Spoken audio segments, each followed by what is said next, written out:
Hey friends, welcome back to Food for Toddlers. Friends, today I'm gonna share a cake recipe. And friends, this is a lockdown special cake as it is made from jam. And what really makes it special is there is no maida, no butter and no eggs used while making. So friends, let's check out the texture of this cake.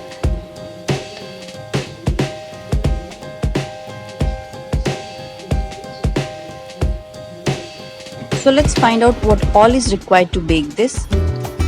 We'll be going with 1.5 cups of semolina. And friends, to get an even and fine texture, we need to grind this semolina. And we need around 1.5 cups of milk, some sugar for dusting or to adjust sweetness as required. And to add more flavor and sweetness to the cake, I'll be going with homemade jam. This is the rose apple jam. And to add a chocolate touch to the cake, I'm using 1/4 cups of Nutella, and I've taken here half a cup of oil, 1¼ teaspoons of baking powder, half a teaspoon of baking soda, 3 teaspoons of cocoa powder, and to add flavor I'm using 1/4 teaspoons of cinnamon powder. So friends, let's head on to the recipe.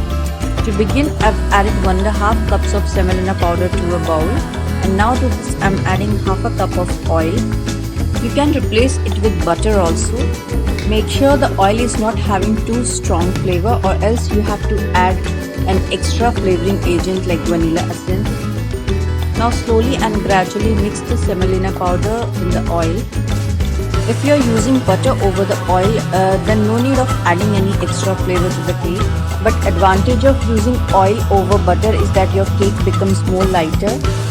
With butter, the cake turns out to be more dense. After mixing, you will get somewhat like this texture. So you can see a ribbon-like consistency. Now it's time to add the jam to the batter. Here I'm using homemade rose apple jam. You can go with any of your favorite jam, and I'll be adding it gradually to the batter.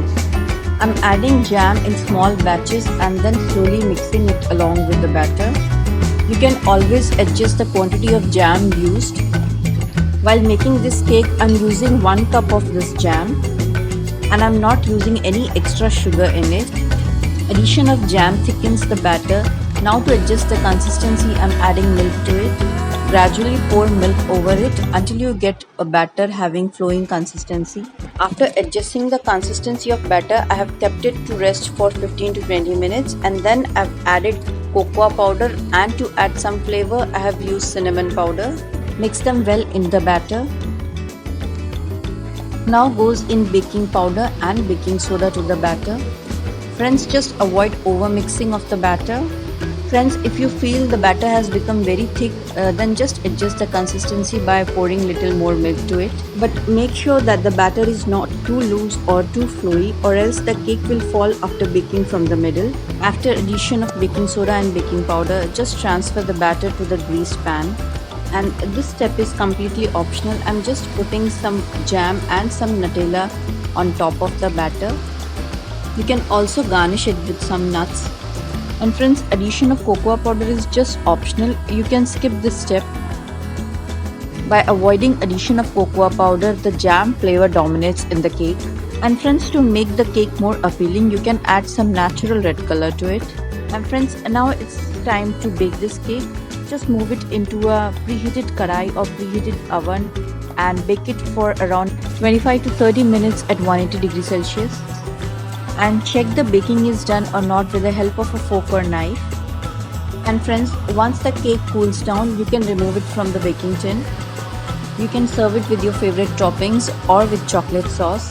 To enjoy that extra jam flavor, this cake can be cut into layers and place some jam in between the layers and enjoy the jam cake. Keeping this cake a simple affair, I'm not putting any topping over it. I'm just sprinkling icing sugar. You can even go with powdered sugar. And to complete the look, I'm placing a cherry on top of it. Hey guys, hope you all enjoy the idea of making this simple cake. And friends, if you're looking for an alternative to refined flour, then do give it a try. And do stay connected by subscribing the channel Food for Toddlers. And don't forget giving a thumbs up to the video. See you all in my next video. Until then, eat healthy, stay healthy. God bless.